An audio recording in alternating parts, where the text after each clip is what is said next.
Estados Unidos es una de las democracias en la que menos votan sus ciudadanos. En las últimas elecciones presidenciales, la tasa de participación alcanzó solamente el 64%, pero en 2000 votó aún menos gente, apenas un 60%. En las legislativas, estatales y locales, la abstención es tradicionalmente aún más alta. ¿Por qué no vota regularmente un tercio de los norteamericanos?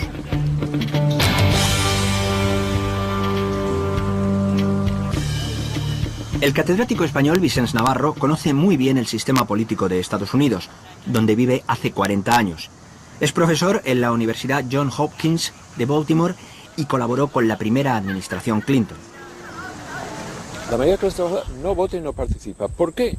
Pues precisamente porque es la que percibe que son los grandes intereses económicos y de clase que están configurando unas políticas y una legislación que van en contra de sus intereses.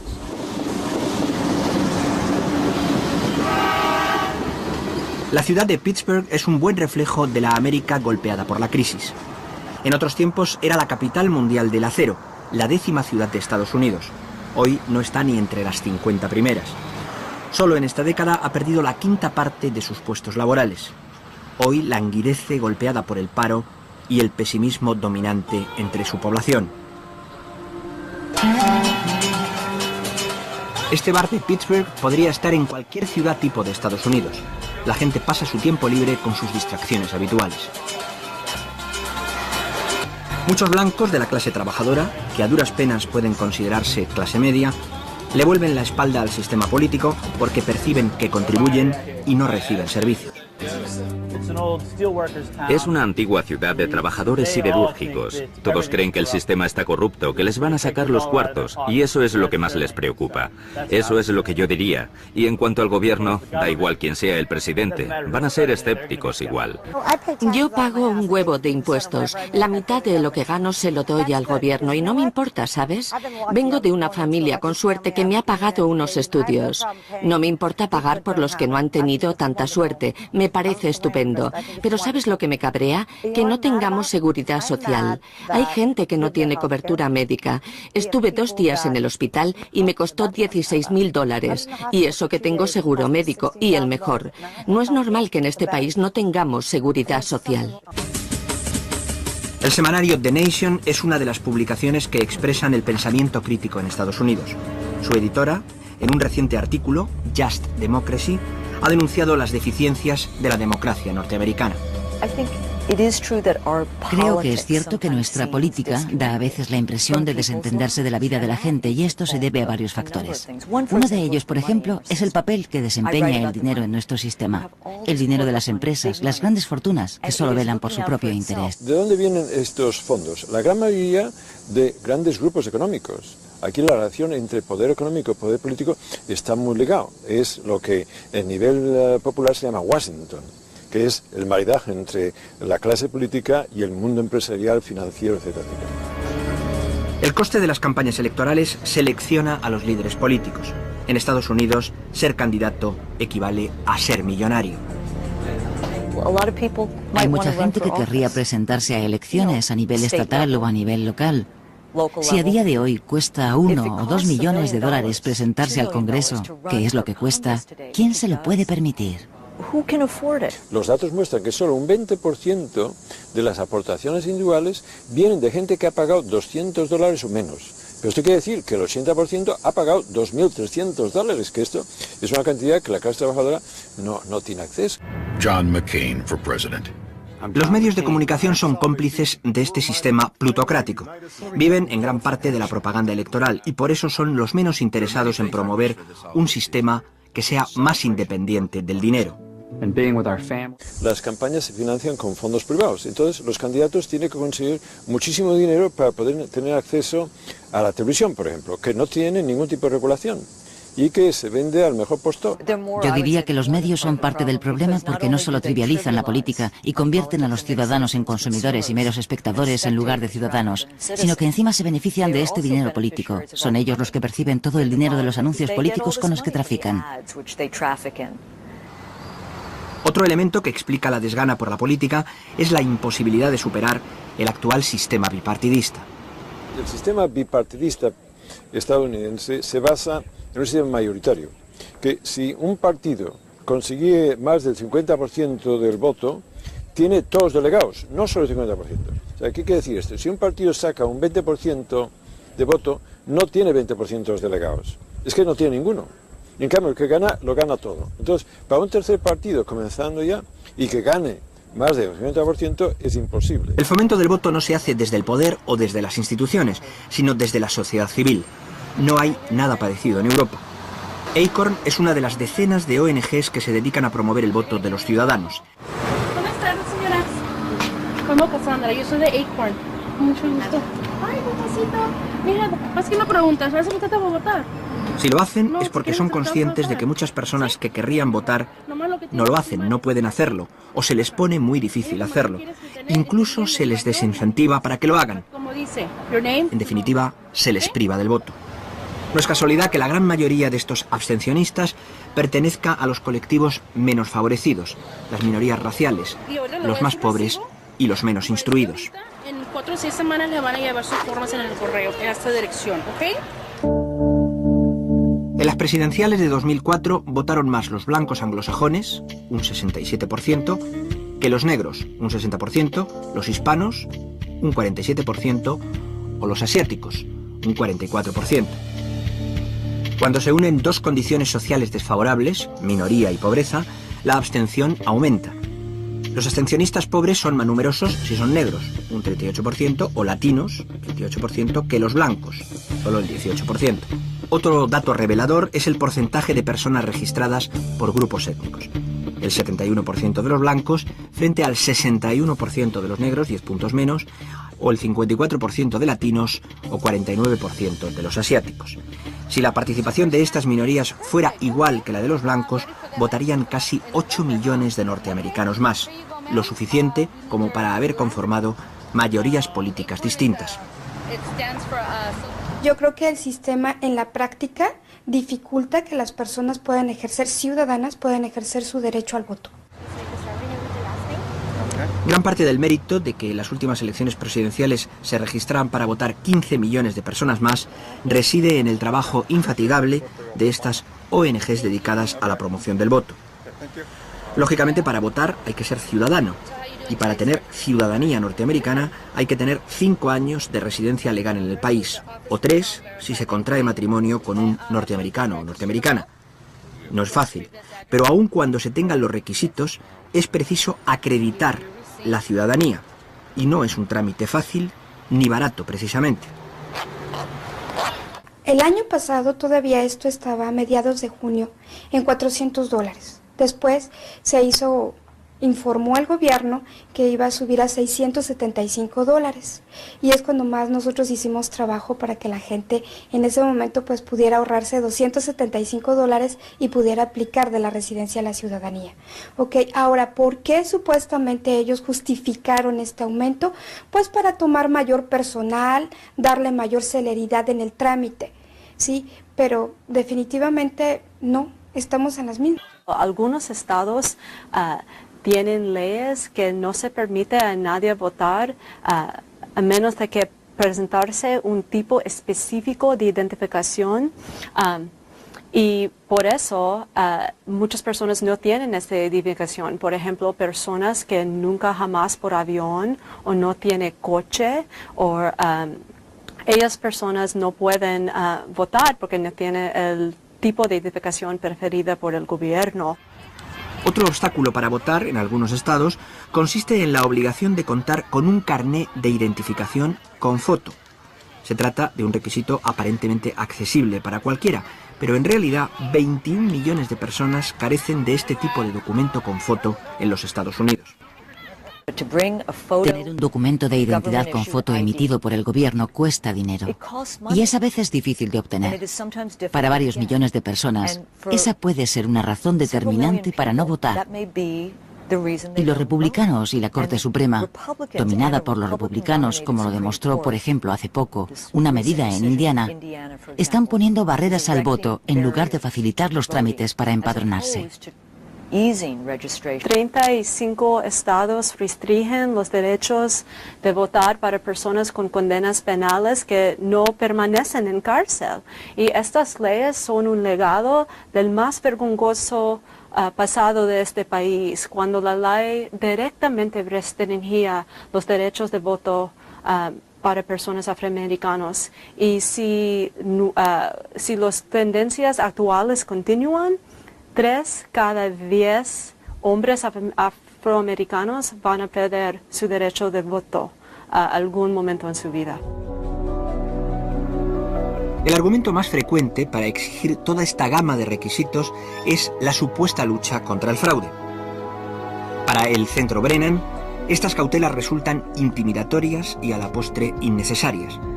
En las elecciones que hubo entre 2002 y 2005, solo hubo 15 intentos de fraude electoral. El fraude electoral no es un gran problema. Es muy raro por un votante cometer un acto de fraude electoral. Es a veces una partida política o un funcionario electoral cometen el fraude, pero es muy raro por la parte del votante. Pero todas las leyes apropiadas supuestamente para evitar el fraude tienen el problema y el resultado para prevenirles a personas pobres y minoritarias de registrar y votar. En cambio, de fraude oficial hay muchas más evidencias.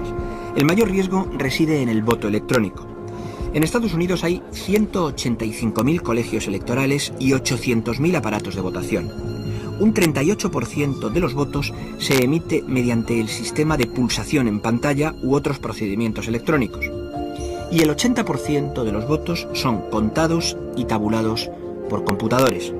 Pero sin embargo, no hay suficientes garantías de precisión y de verificación.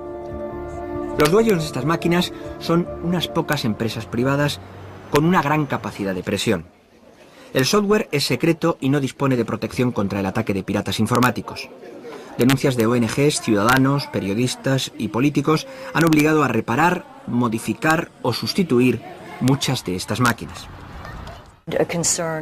Es vital que a la larga estas máquinas dejen de ser propiedad de compañías privadas y que, como decimos aquí, sean de código abierto. Porque hay empresas que en algunos casos, por ejemplo, han aportado dinero a candidatos republicanos y son las propietarias del software. La Universidad de Berkeley asegura que las deficiencias del sistema de voto electrónico en Florida hicieron que Bush sumara de 130.000 a 260.000 votos más de los que realmente tuvo. Por no hablar de las papeletas mariposa, que por su deficiente diseño indujeron a error a muchísimos votantes. Esta señora denunció que había votado a Al Gore, pero que su voto se anotó en la casilla del ultraconservador Buchanan, quien admitió el error y renunció públicamente a ese voto. A pesar de algunos intentos por hacer olvidar lo ocurrido, periodistas, investigadores y autores de documentales continúan denunciando lo ocurrido aquellas semanas, desde la noche electoral hasta la decisión judicial que permitió a Bush convertirse en presidente. El Tribunal Supremo, dominado por jueces muy conservadores, ordenó que se detuviera el recuento manual, cuando el número de votos de Al Gore crecía rápidamente. Después de lo ocurrido en 2000, uno de nuestros columnistas escribió que tendrían que haber venido a Florida inspectores y observadores internacionales para supervisar lo que estaba sucediendo. Es triste porque no hemos aprendido gran cosa desde entonces. Fue una crisis de la democracia y no se resolvió con una resolución justa, sino con una resolución injusta. ¿Y qué hemos sacado de todo aquello? Poca cosa. 4 años después, en 2004, se produjeron irregularidades preocupantes también. Estas imágenes no pertenecen a Zimbabue o a cualquier otro país de dudosa democracia en el tercer mundo. Esto ocurrió en Columbus, la capital de Ohio, el día de las elecciones. A miles de ciudadanos de los barrios más humildes se les hizo de noche esperando hasta 8 horas bajo la lluvia para poder votar. Muchos no pudieron hacerlo porque tuvieron que volver al trabajo. ¿Qué pasó? Incompetencia, manipulación, fraude. Bob Fraitekis es coautor de un libro en el que se detallan algunas de estas irregularidades. Antes, los ricos siempre habían votado 2 veces más que los pobres. Pero en estas elecciones de 2004, como en los barrios marginales odiaban a Bush, lo aborrecían, se sabía que la tasa de participación iba a ser enorme.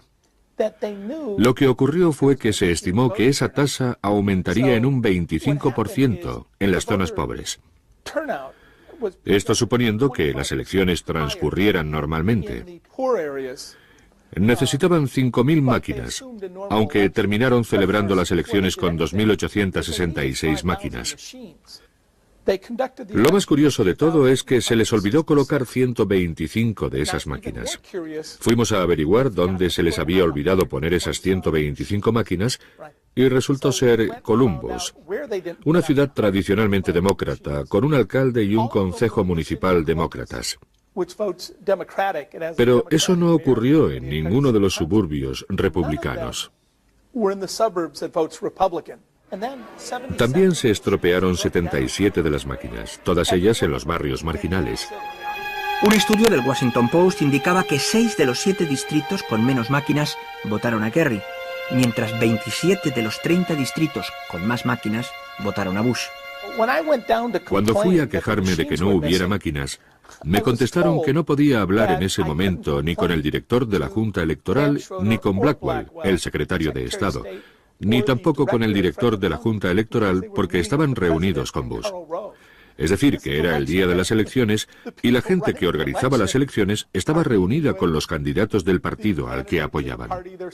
X resalta también la enorme desviación de los sondeos a pie de urna con respecto a los resultados finales, circunstancia que se repitió en otros 2 estados claves de estas elecciones, Pensilvania y Florida. Disponemos de sondeos a pie de urna que son los sondeos más fiables del mundo. De hecho, el Departamento de Estado los suele utilizar para detectar fraudes electorales en los países que no nos gustan. El margen de error es muy pequeño, más o menos el 1%. En los 11 estados clave, en todos, excepto Wisconsin, lo que dijeron los votantes fue distinto de los votos contabilizados. Es curioso que esto solo ocurriera en los estados clave. Y más curioso aún es que ese error no estuviera repartido equitativamente. En los 10 estados ganó Bush y Kerry en ninguno. Kerry concedió la victoria a Bush, que ganó oficialmente por solo 118.000 votos. Pero los demócratas presentaron una reclamación que afectaba a más de 150.000 votos. Cuando otro abogado y yo quisimos impugnar los resultados de las elecciones basándonos en los sondeos a pie de urna y en miles de declaraciones juradas, intentaron sancionarnos, quisieron multarnos y suspendernos, castigarnos por el mero hecho de llevarlos a juicio. El Departamento de Justicia ha quedado completamente desacreditado. Han echado a los fiscales federales, los despidieron y destruyeron los emails. Últimamente han estado recibiendo citaciones a comparecer ante el Congreso, pero ni caso. La polémica decayó sorprendentemente en los medios de comunicación, pero algunos periodistas dijeron luego en privado que recibieron instrucciones de sus empresas para que se olvidaran del asunto. El día de las elecciones fui a ver a los periodistas y les dije, alguien debería acompañarme. Hay colas de entre 3 y 7 horas delante de las puertas, hace frío y está lloviendo. ¿Y quién vino conmigo? La televisión pública japonesa, la televisión pública alemana y el London Times. Ni una sola cadena de televisión americana quiso alejarse una milla de la capital para ver una de las colas más largas de la historia americana. La congresista demócrata por Ohio, Tab Jones, recientemente fallecida, se negó a avalar la certificación de los resultados electorales. Aunque resulte chocante, el fraude tiene una larga tradición en la política de los Estados Unidos. Lo acredita el periodista británico Andrew Gamble en su libro Steal This Vote, Roba este voto. En los últimos 50 años, la sospecha ha rodeado al menos 3 elecciones. En la elección de 1960, en la cual Richard Nixon francamente le ganó a John Kennedy. Pero esa elección se la robaron aquí en Illinois, dándole la victoria a Kennedy. Y Nixon lo sabía, pero para no crear una crisis constitucional, mejor, como buen americano, se rindió y dijo que así se quede la cosa. Demócratas han hecho lo mismo, así como Al Gore en la elección de 2000, sabiendo bien que había ganado la elección. No nomás el voto popular, eso se terminó, pero que también ganó el voto electoral. Pero todavía, ya después que la Corte Suprema decidió de un voto de 5-4, que se le era la victoria a George Bush, él, para también evitar una crisis constitucional, mejor se rindió, dijo, así se queda. Las ONGs vigilantes de la limpieza electoral están denunciando en los últimos días de campaña inquietantes maniobras en Virginia, Ohio, Florida y otros estados disputados. Problemas en el registro de votantes, purga del censo y supresión del derecho de sufragio de potenciales votantes. Pronto sabremos si estas elecciones son limpias y si ha podido votar todo el mundo que tuviera derecho a hacerlo. Si no es así, si se repiten las irregularidades, la América que más habrá votado en los últimos 50 años verá frustrada su aspiración sagrada de decidir en libertad el futuro del país.